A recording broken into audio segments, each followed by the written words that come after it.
딱딱한 법의 속살. 심쿵하게 파헤쳐드립니다. 본격 법조 예능 불타는 감자. 날씨가 굉장히 덥습니다. 예, 진짜 덥네요. 네. 좀 처지고 또 오늘 다룰 게 너무 어려워서 그런지 정유현 기자가 뭐 불타는 감자 하면서 웃질 않아요. 왜 마음이 벌써 지금 무거워요? 분위기가 굉장히 침울해요. 우리가 어쩌다 여기까지 왔나 이런 생각이 드는 거죠. 저희가 이번 주에는 삼성 서울병원 아니고 삼성 그룹의 사활이 걸린, 하지만 저희가 굳이 이걸 법조 예능에서 다뤄야 하는가? 법적인 문제죠. 네. 법적인 문제인가요? 네, 법적인 문제죠. 네. 삼성이라는 그룹이 우리나라 경제에 굉장히 큰 비중을 차지하고 있는데 이 그룹이 이제 품고 있던 어떤 원죄라고 할까요? 지배구조의 어떤 불투명성, 이 문제를 해결하기 위해서 극강의 꼼수를 동원했고 거기에 되게 건조한 자본의 논리를 댄 외국계 헤지펀드가 시비를 딱 걸고 나온 상황이라서 관전하면 재밌으실 것 같아서 좀 가야죠. 네. 네. 이거 뭐 누구 편들기 참 애매한 상황이라서 그냥 한번 보시면 흥미진진하실 것 같습니다. 이게 질문을 하는 입장에서도 사실 무슨 사안인지 잘 모르겠고 굉장히 어려운 얘기들이 많이 난무하고 뭐 헤지펀드니 공격이니 이러면서 네. 이거 어떻게 된 건지 좀 정리 좀 해주십시오. 5월 26일 날 삼성물산과 제일모직이 합병을 발표했고요. 열흘쯤 지나서 6월 4일 날 미국계 헤지펀드 엘리엇 매니지먼트라는 데서 삼성물산의 지분을 한 7% 정도 갖고 있는데요. 합병을 반대한다. 삼성물산의 가치를 과소평가해서 삼성물산 주주의 이익에 반한다. 이런 식으로 이제 공개적으로 반대 의사를 밝히면서 새로운 국면이 시작되고 있는 거죠. 7월에 이제 주총이 있고요. 거기서 이제 합병 관련된 최종 결정이 나오는데 그때까지 이제 삼성과 이 엘리엇 측의 이 줄다리기가 팽팽하게 지금 진행되고 있는 중입니다. 7%밖에 없는 헤지펀드가 결정권을 많이 휘두를 수 있나요? 보면은 지금 삼성 그 우호 지분이라고 할 수 있는 뭐 그룹사 지분 뭐 이런 것들이 20%가 안 되는 걸로 알고 있고, 그다음에 국민연금이 한 9% 정도를 가지고 이제 2대 주주. 그 다음이 엘리엇이에요. 그러니까 절대 적은 지분은 아니고요. 그리고 이렇게 원래 이렇게 누가 깃발 드는 게 중요하잖아요. 그렇죠. 네. 네. 이게 깃발을 들면서 뭔가 그냥 삼성이 하겠다는, 그러니까 그렇게 되겠지라고 다들 생각했던 이 국면이 뭔가 아닐 수도 있는 거 아닌가? 이런 분위기가 지금 조성되고 있는 거죠. 그럼 엘리엇이 주장하는 게 삼성물산이 저평가됐다. 우리가 갖고 있는 주식이 더 가치가 낮게 산정됐다는 건데 네. 어째서 엘리엇 쪽에서는 이제 불합리하다고 생각을 하는지 좀 구체적으로 설명해 주시면 제가 할까요? 될까요? 경제부 출신의 김원철 기자. 근데 경제부 얼마나 계셨어요? 10개월 있었습니다. 10개월이면 네. 뭐 대충 뭐 돌아가는 거 가세요. 네. 어느 건물이 어디 있다 뭐 이 정도 아는 정도 수준. 경제부에 관심이 많다 이런 뜻이고요.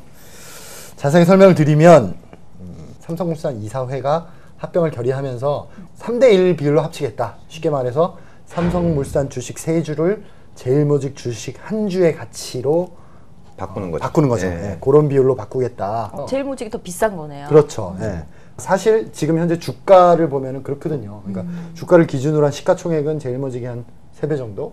그러니까 이제 그런 계산이 나왔던 건데, 뭐 우리나라 현행법상으로는 그렇게 최근 주가를 기준으로 합병 비율을 하도록 규정하고 있지만, 회사의 그 가치라는 게 꼭 시가총액, 즉 시장에서 지금 평가된 주식의 가치로만 평가할 수 있는 건 아니잖아요.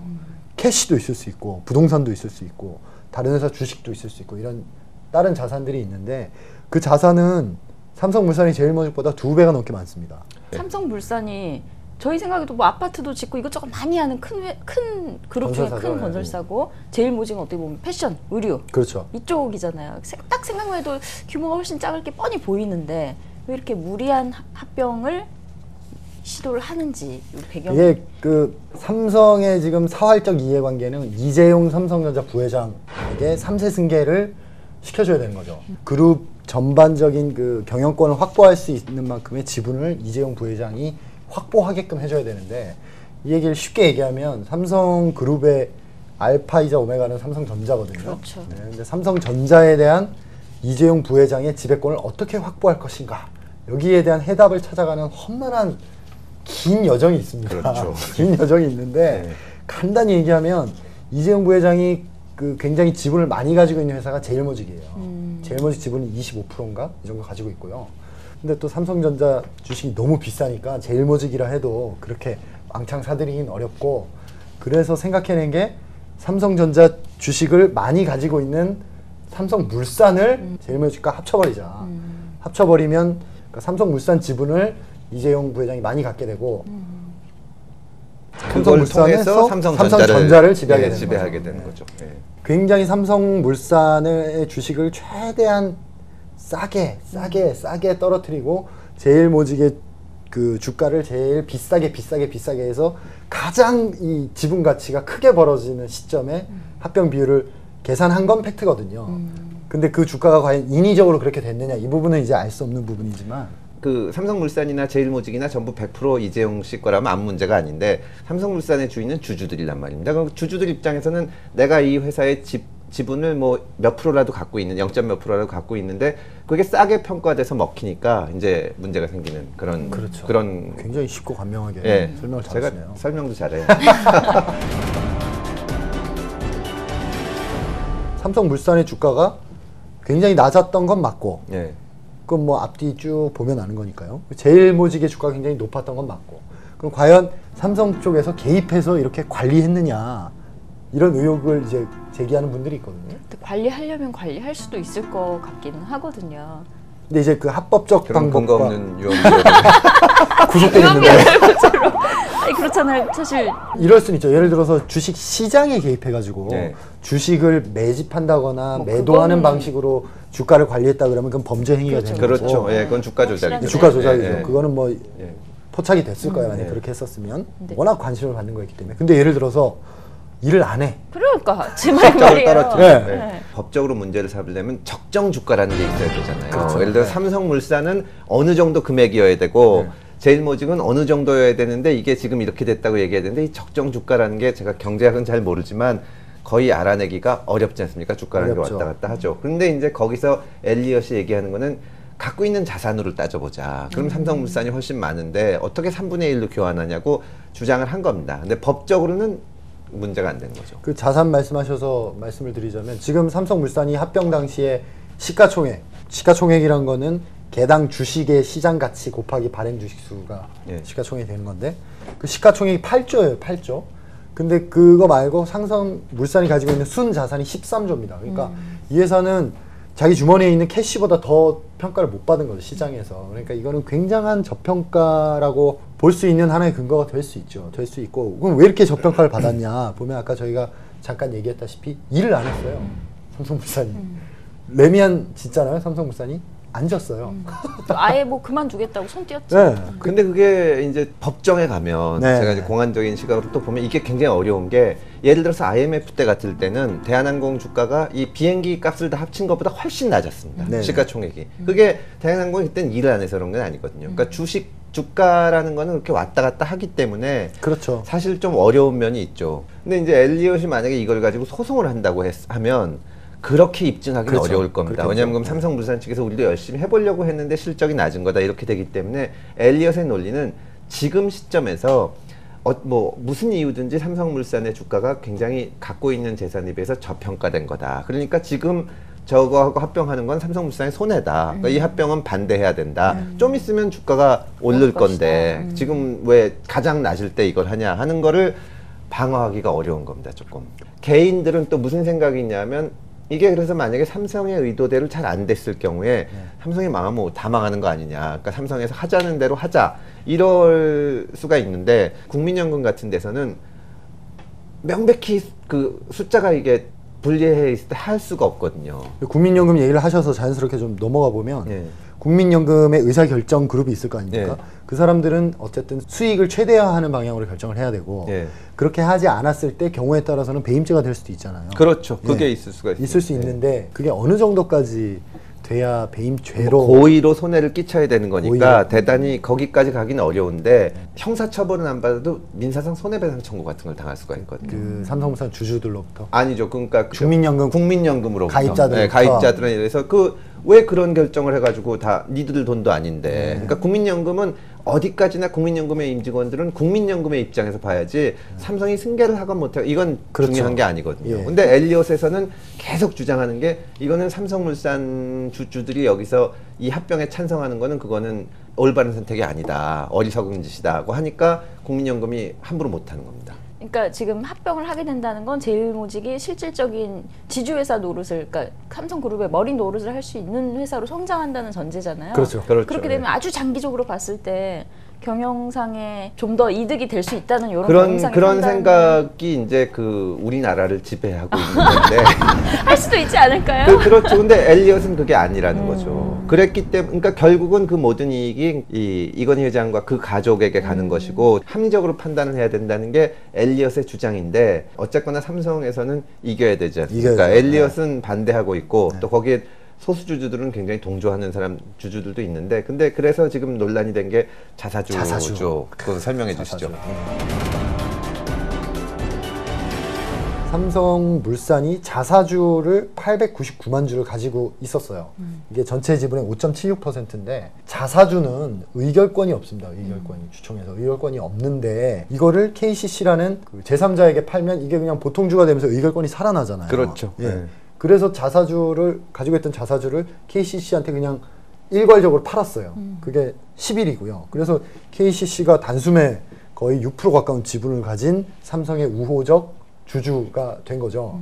여기에 대해서 이제 엘리엇은 이건 불법이다. 이렇게 해서 불법인가요? 불법이라고 가처분 소송을 냈는데 우리가 이제 그 의식 자체가 애매한 건데 삼성물산은 쉽게 얘기하면 이재용이나 뭐 삼성 다른 그룹이랑 별개의 하나의 법인이거든요. 삼성그룹 쪽에서 차지하건 혹은 엘리엇에서 차지하건 어떤 결정이 나건 중립을 지켜야 되는데 삼성물산이 자기 주식을 갖게 되는 경우가 있죠. 그럼 의결권이 없는데 자사주 이거를 팔아서 이걸로 하여금 한쪽 편을 들게 하는 거는 중립이 아니죠. 이거는 사실상 그러니까 대주주 편을 드는 거죠. 네. 그러니까 이게 논리적으로 봤을 때는 이게 말이 되냐 그렇게 되는 겁니다. 실제로 2006년에는 똑같은 논리로 이건 안 된다는 가처분 결정이 나온 적이 있어요. 나온 적이 있고 이 부분 관련해서 소위 말해서 이 자사주 대주주들이 이 자사주를 가지고 뭐 장난을 친다고 한번 한다면 그런 식으로 하는 것을 좀 규제해야 되는 거 아니냐 이런 얘기들은 오래전부터 있었고 법무부에서도 그거를 규제하는 방향의 선법 개정안을 준비하기도 했었고 굉장히 논쟁적인 대목인 것 같아요. 그래서 무슨 상법 교과서마다 입장이 다르다고도 하고요.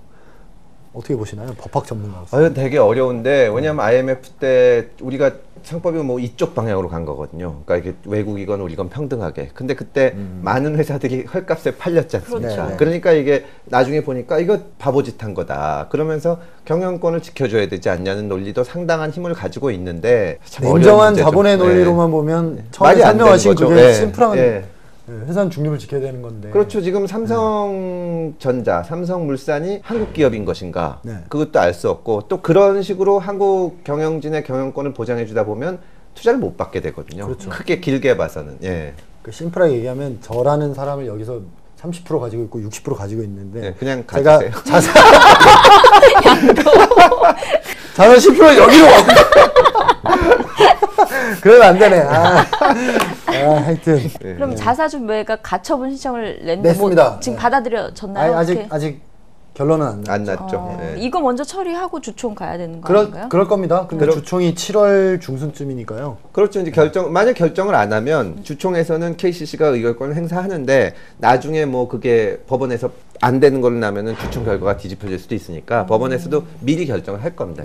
흥미로운 이 법원 투. 이거 어느 로펌 선임인지 진짜 궁금해요. 다 돈 엄청 많이 들여서 했을 것 같은데. 혹시 실력 있는 우리 로펌 하여튼 로펌들 간 대결도 되게 볼만할 것 같아요. 정말 짱짱한 변호사들이 붙어 살 것 같아요. 굉장히 많은 논점이 있죠. 또 ISD 문제도 있고. ISD 얘기해볼까요? 투자자 국가 소송제도라는 것인데 쉽게 얘기해서 이제 해외 투자자를 보호하기 위한 제도거든요. 해외 투자자가 어떤 국가에 투자를 들어갔는데 그 상대 국가가 어떤 법령을 바꾸거나 정책을 바꿔서 이 해외 투자자에게 손해를 끼치면 해외 투자자가 어필할 수 있도록 이제 보장해주는 그런 제도인데 이게 참 아이러니한 게 이 ISD에 대해서 이 소위 말하는 진보 진영에서 끊임없이 반대하고 이거 하면 안 된다 독소 조항이다 그랬는데 지금 엘리엇이 이걸 이용해서 삼성 쪽을 이제 압박하는 수단으로 쓸 수 있는 거 아니냐 이런 이제 가설이 나오고 있는. 사실 냉정하게 보면 엘리엇이 이걸 한다고 하더라도 이기기가 어렵거든요. 왜냐하면 이제 엘리엇은 재산이 많은 회사가 왜 더 싸게 평가되냐 이건데 그게 이 엘리엇이 투자를 한 다음에 우리가 뭐 규정을 바꿨으면은 그 외국인 투자자를 물먹였다고 할 수 있겠지만 원래 그랬거든요. 우리 제도 자체가. 문제는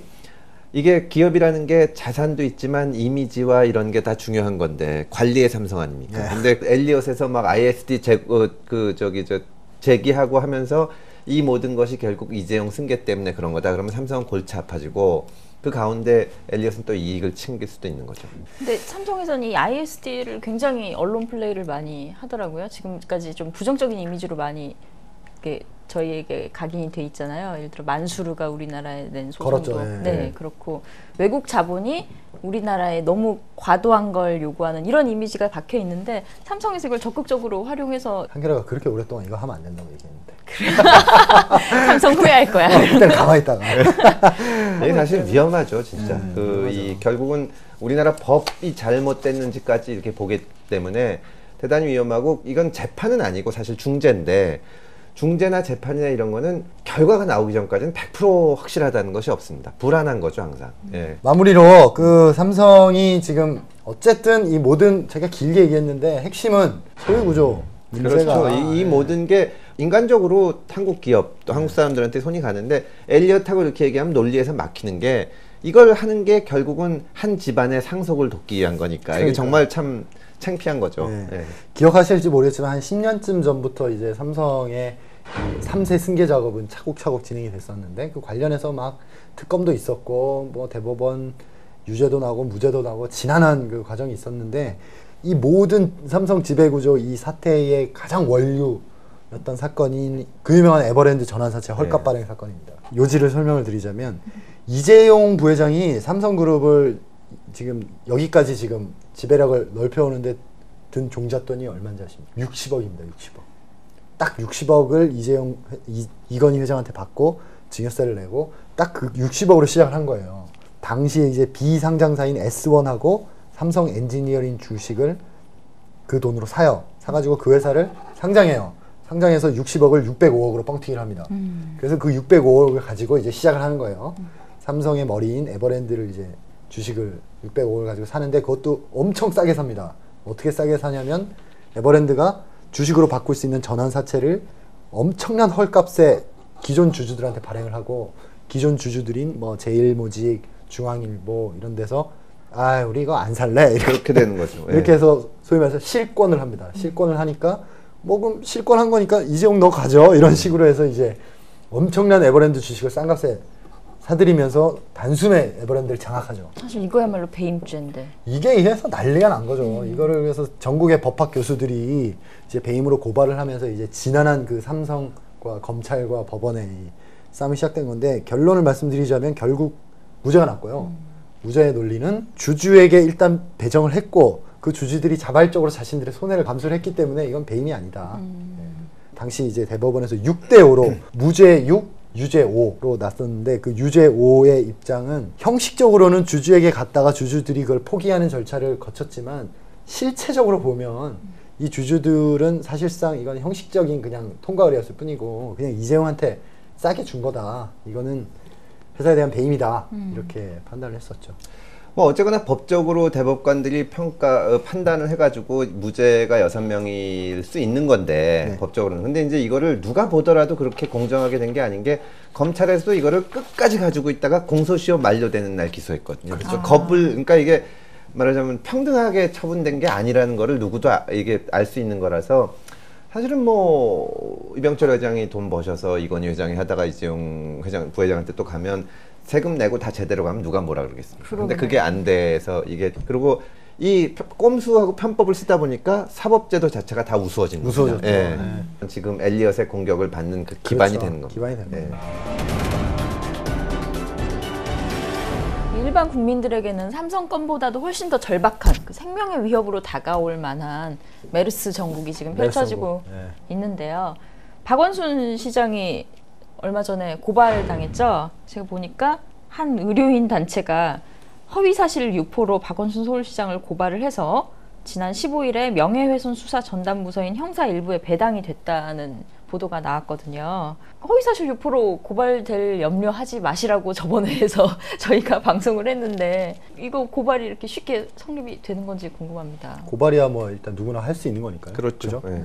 배당도 고발이 되면 일단 가는 거죠. 네. 고발장에 있는 혐의 내용은 그 내용이죠. 그 35번 환자가 시민 1,500명을 뭐 직간접적으로 접촉했다. 네. 이런 주장이 사실과 다르다. 실제로 그 35번 의사가 본인 뭐 그런 증상 나타나기 전이었다. 뭐 이렇게 반박을 했고, 그러니까 핵심은 이게 과연 허위 사실에 해당하느냐, 그리고 해당한다면 죄가 되느냐 이거잖아요. 심플하게. 그게 핵심이 아니죠. 아닌가요? 그러니까 말하자면 허위사실 유포죄로 고발했거든요. 근데 허위사실 유포죄라는 건 없습니다, 우리나라에. 아. 그 거짓말했다고 처벌받는 게 아니에요. 근데 허위사실 유포죄가 없어요? 없어요. 그러니까 그러면... 가장 억지로 끼워 맞추려면 이제 박원순 시장이 35번 환자, 그러니까 의사였죠. 그분이 1,500명을 막 접촉하고 다녔다 하니까 이 사람의 명예를 훼손한 거 아닌가 이렇게 갈 수가 있는데, 박원순 시장 그 발표한 내용을 보면 의사가 알면서 그랬다는 내용이 없습니다. 없습니다. 네, 그러니까 그 자체가 법에 걸릴 게 없어요. 근데 이제 요즘처럼 사회단체들이 각양각색의 사회단체들이 많이 생기고 고발을 많이 하기 전에 훨씬 한 10년쯤 전에 검찰에서 만든 제도가 각하라는 제도가 있거든요. 그러니까 고발한 사람 말이 다 맞다고 해도 죄가 안 되거나 뭐 고발만 해놓고 안 오거나 하면은 피의자는 괜히 고발당했다는 것만으로도 피의자 지위가 되고 뭐 출국도 어려워지고 막 이러니까 그냥 각하하게 돼 있거든요. 이게 전형적인 각하 사안입니다. 네. 그러니까 각하가 빨리 안 되나 보죠? 원래는 바로 해야 되는데, 그러니까 그 제도의 취지는 바로 하라는 건데, 제가 만약에 박근혜 대통령 고발하면 바로 될 것 같은데. 바로 각하. 그러니까 이게 참 잘못된 거죠. 제도라는 건 굉장히 중립적으로 운영해야 되는데, 이거 검사들 물어보면 안 되는 거 다 알 거거든요. 박 시장이 발표한 내용이 허위인지 아닌지 하는 거는 전혀 핵심이 아닌 겁니다. 범죄가 안 되는 거니까요. 허위라고 해도. 예. 그러니까 이게 검찰에서는 어떻게 주장을 하냐면 어쨌거나 고발이 됐으니까 네. 그럼 박원순이라는 개인은 피의자가 되는 겁니다. 네. 그럼 박원순을 불러다 놓고 혹은 서면 조사를 해서 당신이 발표한 게 사실이냐 아니냐, 허위냐 아니냐를 따지려고 들어요. 네. 근데 검찰이 무슨 권한으로, 범죄도 아닌데 서울시장이 발표한 내용이 진짜인지 아닌지를 따지는지, 그게 그런 거를 할 권한은 없는 거거든요. 그러니까 허위사실 적시에 대한 명예훼손 정도가 그나마 고발을 해볼 수 있는 혐의인데, 그렇죠. 예. 박 시장이 말한 그 워딩을 그냥 쭉 받아서 보기만 하면 예. 허위사실 적시라고 볼 만한 대목이 없는 없다는 거죠. 예. 그거는 정말 뭐 한 5분에서 10분 정도만 시간을 투자하면 그렇죠. 그 확인할 수 있는 의사가 거니까. 이제 반박을 하면서 내가 증상이 없었고 내가 메르스 양성이라는 걸 몰라서 다닌 거지 뭐 내가 알면서 이렇게 하고 다닌 게 아니다. 의사로서 그럴 수 있냐고 했는데, 박 시장 발표 내용 자체에 의사가 걸렸는데도 알고서 했다는 얘기가 없습니다. 네, 그렇죠. 그렇습니다. 예. 그렇다면은 이제 죄가 안 되는 걸 알면서 고발이나 이런 걸 하면 사실 그걸 처벌하는 무고죄라는 게 있잖아요. 그렇죠. 근데 무고라는 거는 아주 간단하게 말씀드리면은 어떤 사람이 자기가 피해를 입었다거나 혹은 옆에서 범죄가 일어났다고 생각해서 신고한 건데 오히려 널 잡아넣겠다 하는 거니까 완전 허위여야 돼요. 완전 허위 날조. 그러니까 지금 실제로 접촉하고 그러니까 그 몰랐던 건 사실이니까 무고가 되기는 어렵죠. 네. 여러분들도 기사를 보면은 무슨 그 약간 보수 성향 단체 혹은 진보 성향 단체도 마찬가지고요. 고발을 하면 그걸 가지고 검찰이 그때부터 일종의 수사 정치를 한다는 느낌을 받을 때가 되게 많이 있어요. 많죠. 예. 이거를 말씀하신 대로 충분히 하루 정도의 품만 들이면 바로 각하할 수 있는 사안임에도 불구하고, 각하를 하더라도 일단 배당을 해야 되는데 배당한 다음에 바로 각하를 안 하고 들고 있는 거죠.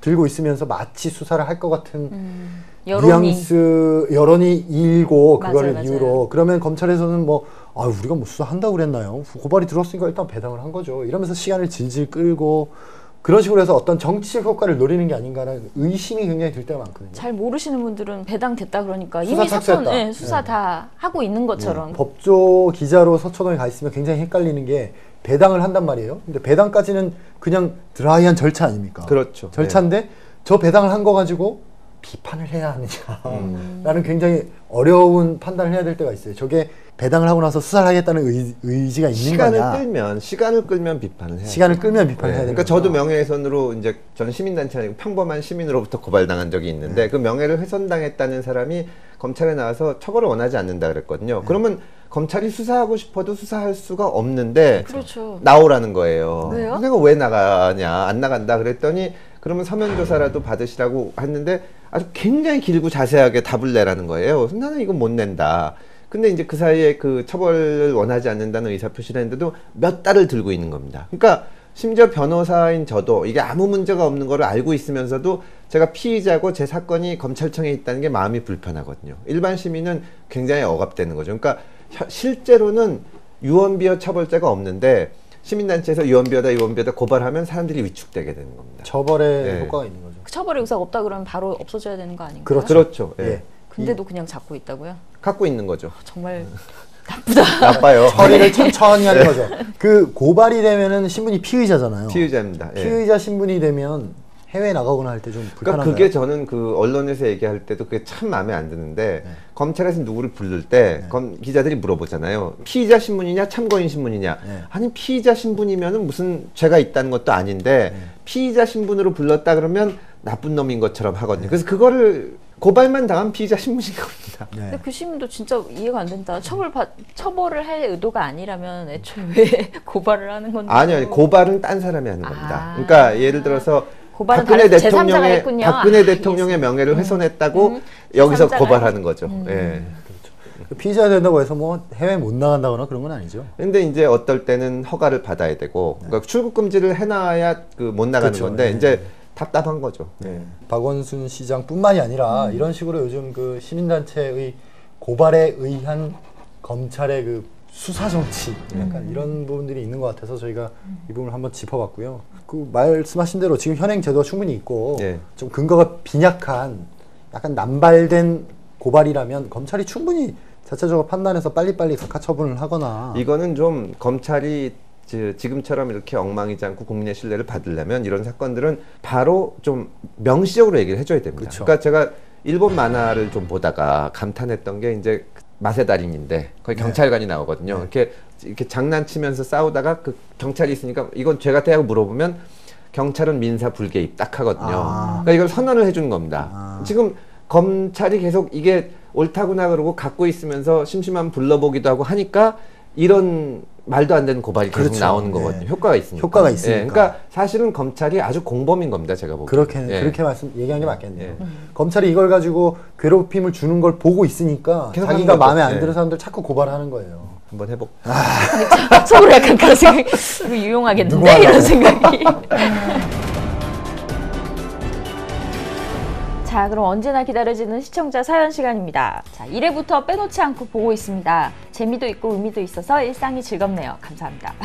영화를 보다 보니 은근 심부름센터, 사설탐정이 자주 등장하던데요. 현재 우리나라에서 심부름센터가 불법인지요? 나아가 영화에서 종종 보는 더블 플레이에 이럴 때 응하면 불법이 되는지요? 이 더블 플레이라는 게 심부름센터에서 관찰하던 사람에게 그런 사주받은 내용을 알려주겠다면서 대가를 요구하는 이중행위를 하는데 만약에 경찰에 신고하면 어떻게 처리되는지요? 하고 질문을 주셨어요. 무슨 얘기죠 이게? 내가 김원철 기자의 부탁을 받고 예. 정용 기자를 이렇게 쫓아다니고 있는데 네. 가서 폭로한 저한테 거죠. 와서. 김원철이 나한테 시켜서 당신 쫓아다니라고 한다. 네. 뭐 이러면서 김원철한테 가서 말썽 안 부린다고 할 테니까 돈 달라 뭐 이런 거죠. 쇼당 그러면은 네. 쇼다. 그럴 때 이제 이쪽의 행위가 불법이냐? 그렇죠. 예. 그런 일이 있나요, 근데?